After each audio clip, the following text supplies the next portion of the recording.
저건 내 애야. 고등학교 중퇴자 애들은 정말 매력이 없지. 우연히 멋진 식당에서 우연히 만난 아름다운 전 동창 클로이. 학창시절 나를 무자비하게 괴롭히던 클로이는 내 딸을 향해 비아냥거리는 말까지 하기 시작했어. 매일 이런 아이들, 그들의 부모는 단지 고등학교 중퇴자이기 때문에 못생겼습니다. 내가 화를 내며 주먹을 꽉 쥐고 있을 때 어떻게 11살짜리 아이에게 그런 말을 할 수 있습니까? 메이가 아빠를 해고시키는 게 어때요? 클로이는 메이의 분노한 발언에 터져 웃었습니다. 중퇴자 애들은 정말 바보야. 너 같은 어린 소녀가 나를 해고할 수 있다고 생각하는구나. 이게 아무것도 모르는 패배자들의 문제야. 들어봐. 너 같은 낮은 삶과 나 같은 사람들에게는 완전히 다른 세상이 있어. 우리는 완전히 다른 길에 있어. 이해해. 어쩌면 내가 문을 닫아야 할지도 몰라. 그녀가 나에게 다가왔을 때 내가 그녀를 막으려고 막막 뛰어들려고 했던 당신의 건방진 입. 화가 난 중년 남자가 그를 보고 나타났습니다. 클로이의 얼굴이 창백해졌습니다. 내 이름은 조사나로 태어난 에단입니다. 나는 어렸을 때 자주 아팠고 실제로는 전혀 그렇지 않았습니다. 부모님과 함께 사는 아파트에서 밖에서 놀려고 했는데 제 또래의 아이들이 많았는데 태그하는 동안 곧 기침이 나고 숨바꼭질하는 동안 몸이 아프기 때문에 그들은 나와 놀기가 즐겁지 않았습니다. 놀기엔 재미없으니 그냥 멀리 있어. 아픈 사람들은 그냥 침대에 누워있으면 돼. 처음에는 나에게 친절했던 나이 많은 아이들이 나를 피하기 시작했고 곧 어린아이들도 그 뒤를 따랐다.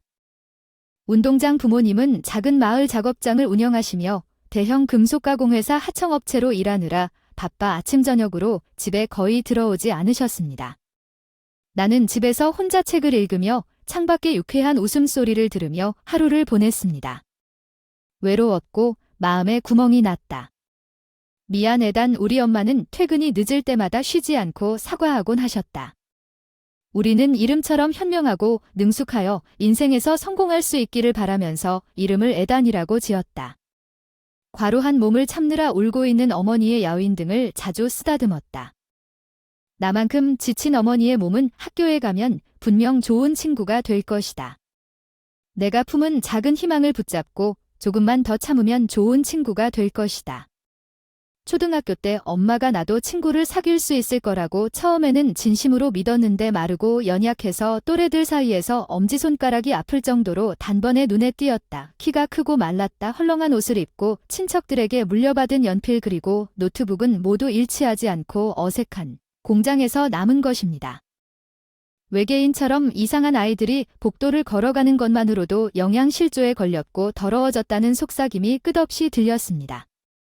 방심하면 신발과 체육복이 쓰레기통에 들어갈 것입니다.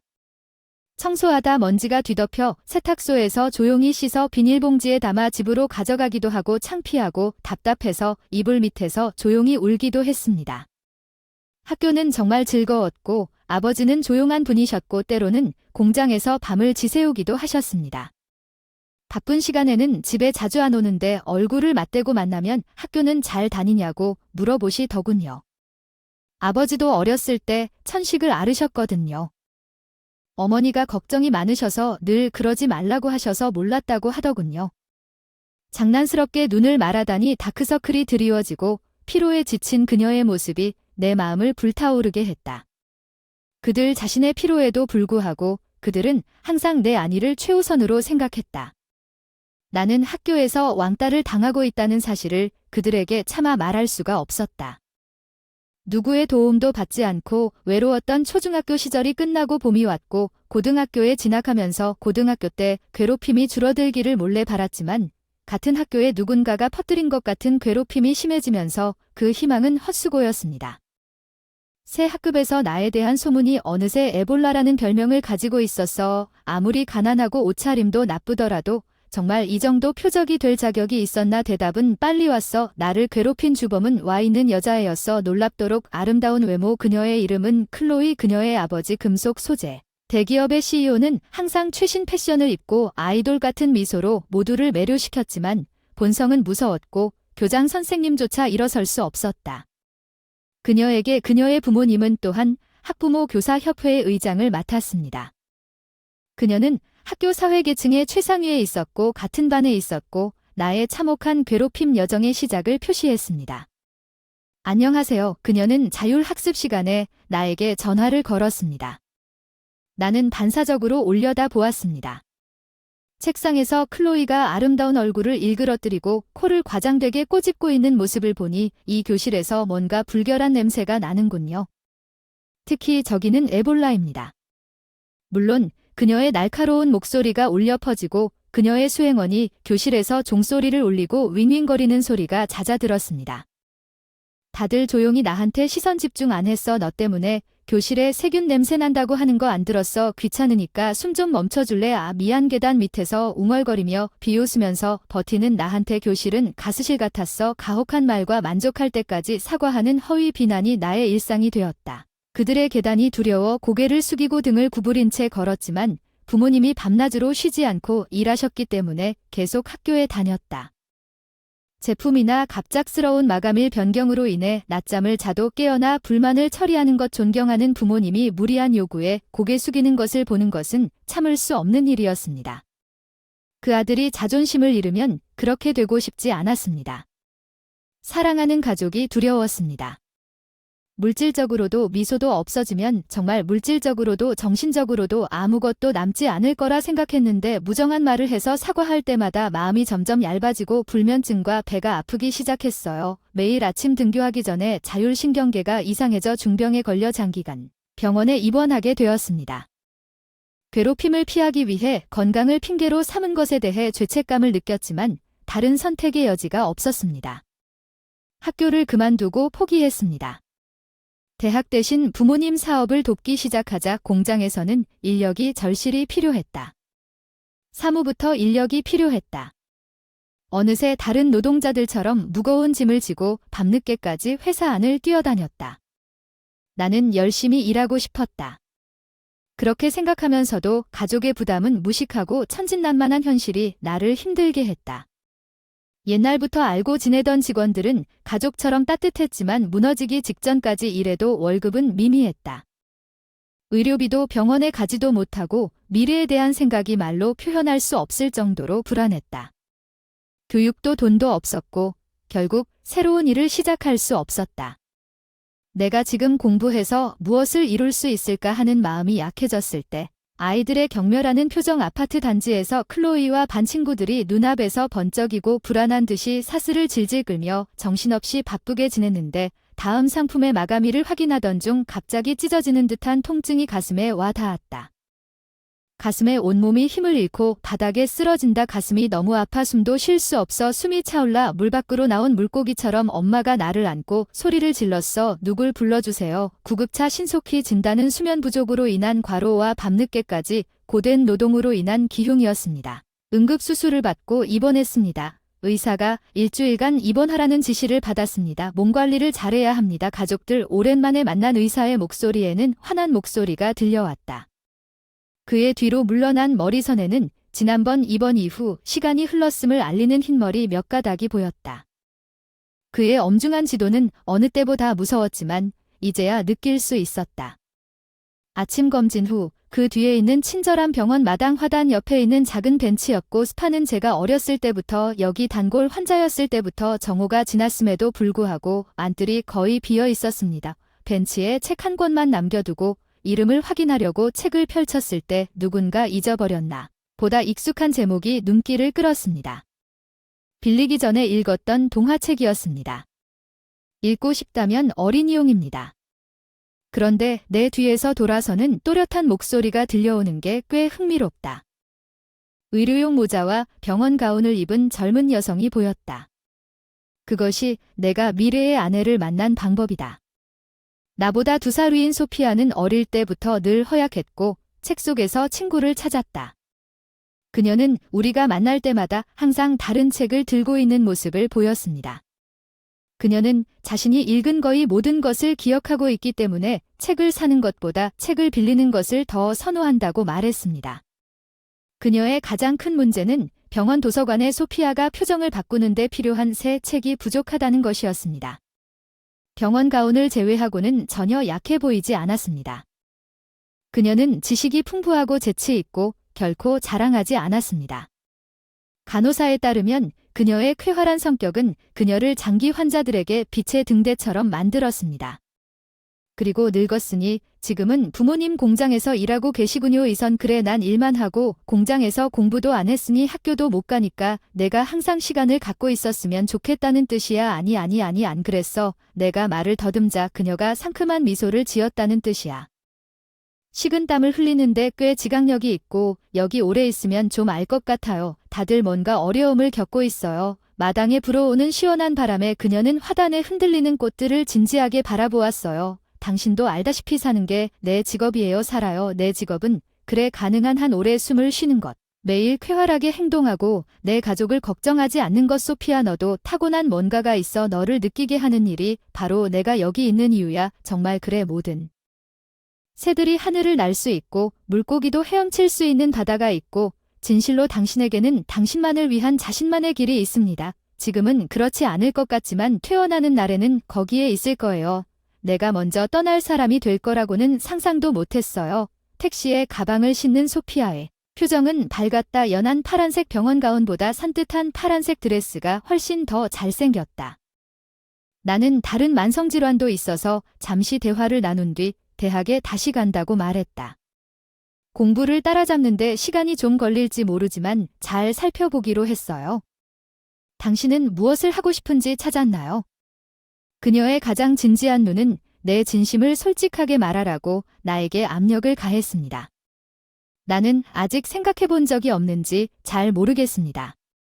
하고 싶었던 일이 이별의 순간이 다가오자 다가온 말은 실패한 것 같았지만 이 순간을 놓치면 그녀에게 꼭 전하고 싶었던 말이 있었다.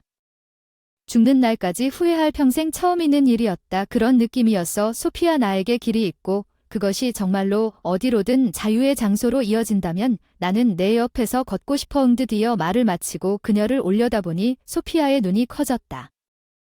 믿을 수 없는 것 같았어. 내가 왜 아픈지. 그리고 아마 얼마 지나지 않아 나도 마찬가지일 거야. 늘 방법이 있다고 했으니 책임을 져야 한다고 했어. 책임을 져야지. 너도 그런 말을 하기 시작한 것 같아. 나도 너처럼 됐어. 듣기 좋다. 알았어. 그럼 친구로 시작해. 제발. 눈물이 그렁그렁한 눈으로 내 손을 부드럽게 감싸고 꽃이 핀 미소. 소피아는 웃었다. 그 순간 내 삶이 의미를 얻기 시작한 순간이 먼저였다. 모두의 마음의 따뜻함에 눈이 멀다. 내 상황에 뒹굴기엔 너무 바빴다. 늘 응원해줘서 고마운 마음을 표현해야 했고 이번 미팅에서 찾은 꿈을 이야기해야 했어. 소피아가 나에게 꿈을 줬어. 어리석게 들릴지 모르지만 나는 드디어 가고 싶은 길을 찾았어. 누가 웃어도 상관없었는데 내가 얘기한 대로 한 명도 웃지 않았지. 내가 할 수 있는 일이라면 스스로 하고 싶다고 말한 건 이번이 처음이지 않나? 그냥 이제 가족 같다고 하세요. 부모님과 직장 동료들의 이해를 바탕으로 틈날 때마다 검정고시 시험을 보기로 했습니다. 공부도 하고 이해가 안 되는 날에는 소피아에게 가르쳐 달라고 했어요. 시간이 지나면서 이를 피할 수 없었고 동료들이 나에게 오늘은 지금 가도록 권유했습니다. 공부하는 날은 제가 목표를 찾은 날부터 단 하루도 낭비할 시간이 없었습니다. 소피아의 병은 시험을 멈춘 후에도 여전히 끊임없는 승패의 싸움. 나는 즉시 대학 입학 공부를 시작했습니다. 솔직히 이것은 내 공부에서 가장 어려운 부분이었습니다. 주변 사람들의 조언을 구하고 필사적으로 좋은 대학에서 저렴한 대학을 찾았습니다. 단어 수식과 도표 너무 많은 정보에 속이 메스껍다. 기초부터 고급까지 부지런히 다 집어넣었다. 개념을 머릿속에 집어넣었고 먹는 것도 잊어버리고 잠도 있고 열심히 공부한 결과는 신기하게도 합격했다. 학교를 제대로 다니지 못해서 그럴 수도 있겠다 싶었다. 갭이어를 써야 해서 부모님이 컴퓨터 화면 끄는 것도 잊어버리시고 공장으로 달려갔더니 쉬는 날임에도 불구하고 직원들이 모두 공장에 모여서 휴게실에서 잔치를 벌였습니다. 엄마와 소피아가 준비한 것 같아요. 모두가 저를 위해 축하해 줄 거라고는 전혀 예상하지 못했어요. 저를 위해 이렇게 해주셔서 너무 감사합니다. 돈 걱정하지 마세요. 앞으로의 수익으로 갚을 테니 계속 최선을 다하세요. 내일부터 힘차게 등을 토닥여준다고 눈물 흘리는 얼굴 사진이 이제 소중한 추억이 되었고 9월이 되어서 기다리고 기다리던 대학교 1학년이 되었어요. 소피아가 새엄마가 되었고 나도 새아빠가 되었어요. 소피아가 원하지 않았기 때문에 개최되지 않았습니다. 그것이 그녀에게 육체적 부담이 될 것이기 때문이었고 그녀는 또한 대학 시절의 공부에 그렇게 많은 자유시간이 있는지 알려주었습니다. 소피아를 위한 겸손한 반지, 그럼에도 불구하고 소피아는 어려운 임신과 입덧으로 나에게 대체 불가한 선물을 주었습니다. 소피아와 똑같이 생긴 아름다운 딸 메이가 태어난 달 우리는 소피아와 저글링 공부를 만났고 육아가 혼란스러웠던 달의 이름을 따서 이름을 지었습니다.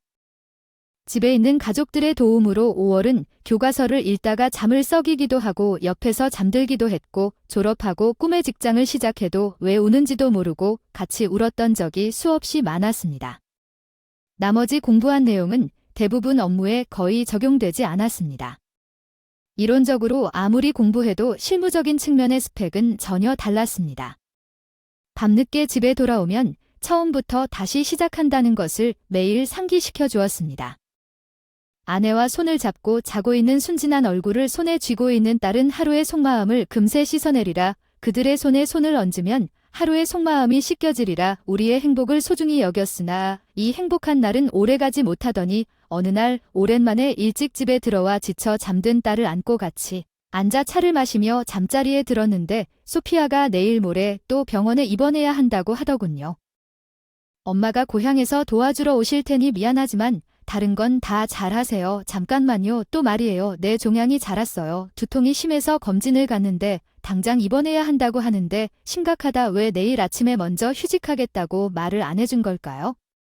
그만둬요. 소피아가 유난히 낮은 목소리로 내가 전에는 들어본 적 없는 말을 했어요. 나를 과소평가하지 마세요. 내가 이 병을 몇 년 동안 알아왔다고 생각하세요. 그녀의 목소리가 살짝 떨렸습니다. 당신이 나에게 한 말 기억하시나요? 우리가 이선을 처음 만났을 때 내 직업이 무엇인지 가르쳐 주셨죠. 집에 오면 얼마나 지쳤는지 순간 깨닫게 된다. 집에 돌아오면 라면은 나에게 안정감이 된다. 마대는 관심이 없다. 습관적으로 같은 브랜드를 대량으로 사 먹고 한 번 자고 하는 생활 안에 버려진 국수를 보고 혼났을 텐데 이제 5학년이 되어 나를 위해 식사 준비를 시작했는지 그 부드러운 맛의 오믈렛을 보니 오랫동안 맛보지 못했던 소피아의 요리 맛이 생각나네요. 요리를 정말 잘 하시길 바랍니다. 언젠가 너 때문에 계속 갈 수밖에 없어. 평소처럼. 뻐꾸기를 칭찬하던 중 메이의 얼굴에 눈물이 흘러내렸다. 메이의 얼굴에 무슨 소리야. 이해가 안 된다고. 아빠 쓰러지면 나 집에 혼자 있을 테니 넥타이 하나. 그래서 내가 원하는 거야. 영양 좀 얻으려면 너무 무리하지 마세요. 저를 꽉 붙잡고 있어요. 샤워 후 거울에 비친 제 모습을 보면 그녀의 말이 진실이라는 걸 깨달았어요. 저는 수척하고 창백했어요. 그 광경은 누구라도 걱정할 만큼 숨을 쉬는 걸 기억해요. 매일 유쾌하게 행동하면 가족 걱정하지 않아도 되니까. 내 아내의 유쾌한 목소리는 처음 에코를 만났을 때 마음속으로 그랬지. 난 그들을 지키기로 결심했어. 걱정시켜서 미안하지만 괜찮아. 엄마 아빠는 절대 떠나지 않을 거야. 너 혼자 메이를 안고 울면서 소중한 가족을 지키겠다고 다시 한번 다짐했어. 드디어 여유가 생겼을 때 메이를 고급 레스토랑에 데려갔어. 사실 업무상 미팅이 있어서 갔는데 빨리 끝나서 우리는 식사만 했지만 공식적인 자리 이전보다 금전적으로 더 편해졌고 아직 우리에게 낯설다. 더 이상 오두막 아빠 안 돼요. 집에 있는 음식이 저한테는 최고예요. 웨이터의 은은한 기침 때문에 다시 정신을 차렸어요. 우리가 좀 시끄러웠던 것 같았어요. 죄송해요. 재빨리 레스토랑을 둘러봤는데 반전용 이중 바닥 좌석이 있었어요. 조용하고 우아하고 다행히 반인실이 있어서 다행이지만 너무 당황하지 마세요. 좀 더 당당해져야 해요. 미안. 또 가세요. 바로 사과하고 딸의 삐죽한 얼굴에 속으로 낄낄 웃었는데 똑같네요. 미안. 다른 상황에서 너무 만족스러울 수 있어. 맛있었어. 정말 멋진 레스토랑이구나. 응, 또 와야지. 아빠, 그 제안은 어때요? 거절할까 생각 중이에요. 엄마의 생명을 보호하고 당신이 제 최우선이죠. 맞죠? 우리는 행복한 시간을 즐기며 레스토랑을 막 나섰습니다. 어머, 당신이 에볼라인 걸 알아차린 줄 알았는데 갑자기 조용한 밤에 날카로운 목소리가 울려 퍼졌습니다. 거리를 살펴보니 그 집에서 본 여자를 봤어요. 아까 식당은 빛 속에서도 우리를 가리키며 소리쳤어요. 그녀의 강한 의지는 틀림없는 아름다움이었고 몸에서 피가 빠져나가는 것을 느꼈어요. 도저히 잊을 수가 없어요. 에볼라 중학교 때 받았던 굴욕적인 이름이었죠. 넌 더러워. 그리고 불결한 에볼라가 너한테 잘 어울린다고 모두가 동의하지 않니? 나는 클로이와 그녀의 반 친구들이 악의적으로 웃으며 무시했던 클로이의 나날을 기억하지 않는다. 그녀의 비열한 아름다움은 사실 그녀의 경멸적인 표정이 심지어 반대로 사람들을 내려다보는 그의 얼굴 표정은 더욱 강렬해 보입니다. 클로이와 그녀의 일행은 이미 식사를 마치고 흩어진 것 같았기 때문에 티프시 클로이 주변에 이제 그녀를 돌린 사람이 없어서 다행이었습니다. 내 옆에 서 있는 내 딸을 무례하게 쳐다보네. 그럼 내 애구나. 고등학교 중퇴자 새끼들은 정말 못생겼어. 이런 곳에 너 같은 애가 있는 게 신기해. 내 옆에 서 있는 것도 내 또래의 클로이와 마주한 것 같은데 아무것도 없어. 두려움의 표시야. 우리 아빠에 대한 태도가 왜 이렇게 무례해? 난 그냥 그 사람이 중퇴자라는 사실을 말하고 있는 거야. 교육이 부족한 사람은 당신이야. 부인. 믿을 수가 없군요. 정말 건방진 새끼예요. 자퇴자들은 정말 예의가 없어. 역겹다. 클로이의 거친 말에 등골이 서늘해지는 메이의 얼굴이 멍해졌어. 정말 으스스했어. 분노의 질주. 클로이보다 내 조용한 딸이 더 무섭게 보였어. CNN에서 나온 거 아니냐. 잠깐만, 너 같은 사람은 어떻게 되는 걸까? 나에 대해 알아. 클로이가 뒤로 물러서서 메이가 계속해서 들어줬어. CNN-Z에서 자주 보잖아. 글 많이 올렸지. 맞아. 메이는 휴대폰을 꺼내 CNN을 열었어. 클로이는 정말 자주 등장했지. 오난 CNN 홍보 담당이야. 내가 눈에 띄는 이유는 자퇴자들과 거리가 먼 회사에서 일하기 때문이다. 질투하는 것 같지 않니? 클로이는 자신의 직장을 자랑하고 싶어 하는 것 같았는데 CNN에서 언급할 때 눈이 반짝반짝 빛났다. 아빠, 그 사람을 해고시키는 게 어때요? 그런 여자 있는 회사랑 거래하고 싶지 않아. 클로이가 메이의 격분한 멘트를 보고 웃었다. 너 같은 새끼 생각하는 멍청한 새끼가 날 해고시킬 수도 있다. 그래서 난 참을 수가 없어. 멍청한 패자들이 너 같은 밑바닥에 있는 놈의 말을 들어봐. 그리고 나 같은 사람은 다른 세계에 산다. 세상에 우리는 완전히 다른 길에 있습니다. 알겠습니다. 이해가 안 돼요. 당신은 멍청하고 돈이 있다고 해서 의미가 있고 교육을 받았다고 원하는 것을 말할 수 있다는 의미는 아닙니다. 안녕하세요. 메이 퓨리어스는 클로이에 대해 가차없었습니다. 클로이 그녀의 자존심은 부상을 입었고 얼마나 무례한 놈이었는지 화를 냈습니다. 내가 개입하려고 할 때 입을 다물어야 합니다. 옷을 잘 입은 나이든 남자가 나타났습니다. 여기서 무슨 일이 벌어지고 있는지 클로이의 눈은 충격에 커졌습니다. 메이 대통령은 재빨리 걸어갔습니다. 앞으로 우리는 회사 사장과 저녁 식사를 하고 있었는데 클로이가 우리와 사장 사이를 오가며 본 것은 사실이 아닙니다. 여기 있는 이 젊은 아가씨는 어린이 균형 잡힌 요리 수업의 메이입니다. 클로이는 사장의 말에 어리둥절하게 서 있었습니다. 어쩌면 그 유명한 어린이 균형 요리 교실에서처럼 메이가 스턴트 앞에서 상냥하게 웃었을지도 모른다. 아내가 투병 중일 때 어린이 균형 요리 교실에서 CH가 메이로 알려졌을지도 모른다. 요리가 화제가 되면서 이제는 200만 명의 팔로워를 보유한 어린이 요리 전문가로 알려졌습니다. 영양 불균형에 시달리는 바쁜 부모님을 위한 손쉬운 요리, 그녀만의 독특한 테마는 젊은 층과 주부들에게 큰 반향을 불러일으키며 열성적으로 따라하고 있습니다. 손잡이만 봐도 잘 알려진 레시피는 사생활 보호를 위해 얼굴을 공개하지 않아도 얼굴을 공개하지 않지만 메이라는 이름만으로도 뉴욕에서는 메이라는 이름의 가치가 너무 널리 퍼져 사람들이 알 수 있을 정도다. 잠깐만요. 그럼 당신이 메이라면 그 사람 아버지는 그렇죠. 메이 프로필에 내 직업이 다 포함되어 있어서 공부해서 의사가 됐어요. 그래서 메이가 솔직하게 아는 것도 당연하고 세균 취급을 받는 게 아직도 신기해요. 저는 남을 돕는 의사가 되었고 매일 신경외과 전문의가 되어 최신 의학 지식을 따라가는 것이 힘들지만 사랑하는 아내 소피아를 치료하기 위해 최선을 다하고 있습니다. 대통령께서 악수를 하셨다는 저희의 요청을 좀 더 고려해 보시기 바랍니다. CNN 특집 다큐멘터리를 제안하러 오세요. 우리는 제안을 거절했습니다. 그녀는 우리가 지금 보류 중인 요청에 단호하게 응답했을지도 모릅니다. 그녀와 같은 누군가가 우리 아버지를 모욕하는 회사를 우리가 왜 상대하겠습니까? 그녀는 그를 드랍하우스 세균이라고 불렀습니다. 존경하는 아버지를 무례하게 하는 회사와 일하고 싶지 않아요. 거짓말이군요. 닥쳐. 증거를 보여주세요. 명예훼손으로 고소하겠습니다. 5월 그 사람 전화를 꺼냈어요. 모욕적인 내용을 녹음해뒀어요. 아마 공유해야 할 것 같아요. 이건 내 틱톡에서 클로이가 보지만 퓨리어스는 메이를 전혀 위협할 수 없었습니다. TR2 소피어즈 스피리트 클로이의 얼굴이 창백해졌습니다. 잠깐만요. 피부 문제가 생기기 전보다 더 창백해졌습니다. 브로콜리와 당근에서 비타민 A를 섭취하는 것이 좋을 것 같습니다. 레시피 보내드릴게요. DM으로 클로이가 이선을 물리치고 쓰러졌습니다. 우리가 끼친 고통에 대해 사과드립니다. 클로이를 적절하게 처리하겠습니다. 다큐멘터리를 다시 생각해보세요. 에이버리 클로이는 필사적으로 그를 바라보았으나 날카로운 질책으로 그녀를 침묵시켰습니다. 문제는 에이버리에게 맡기고 마침내 메이와 함께 집으로 돌아갔습니다. 결국 우리는 클로이가 아니었어도 CNN의 제안을 정중하게 거절했습니다. 클로이가 인터뷰를 여전히 거절했을 것 같아요.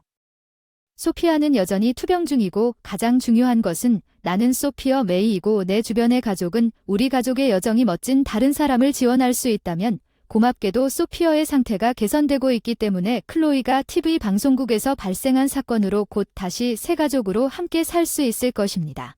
내부적으로 큰 이슈가 되면서 사장이 직접 요청했던 그 유명한 메이와의 다큐멘터리 기회를 망쳐버렸다.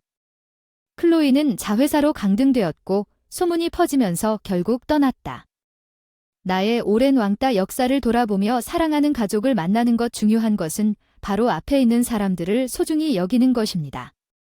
최대한 오래 숨쉬고 매일 행복하게 행동하며 가족 걱정은 하지 마세요. 소피아가 저에게 소중한 교훈을 가르쳐 주었습니다. 명심하고 우리는 무엇이든 극복할 수 있다고 믿습니다.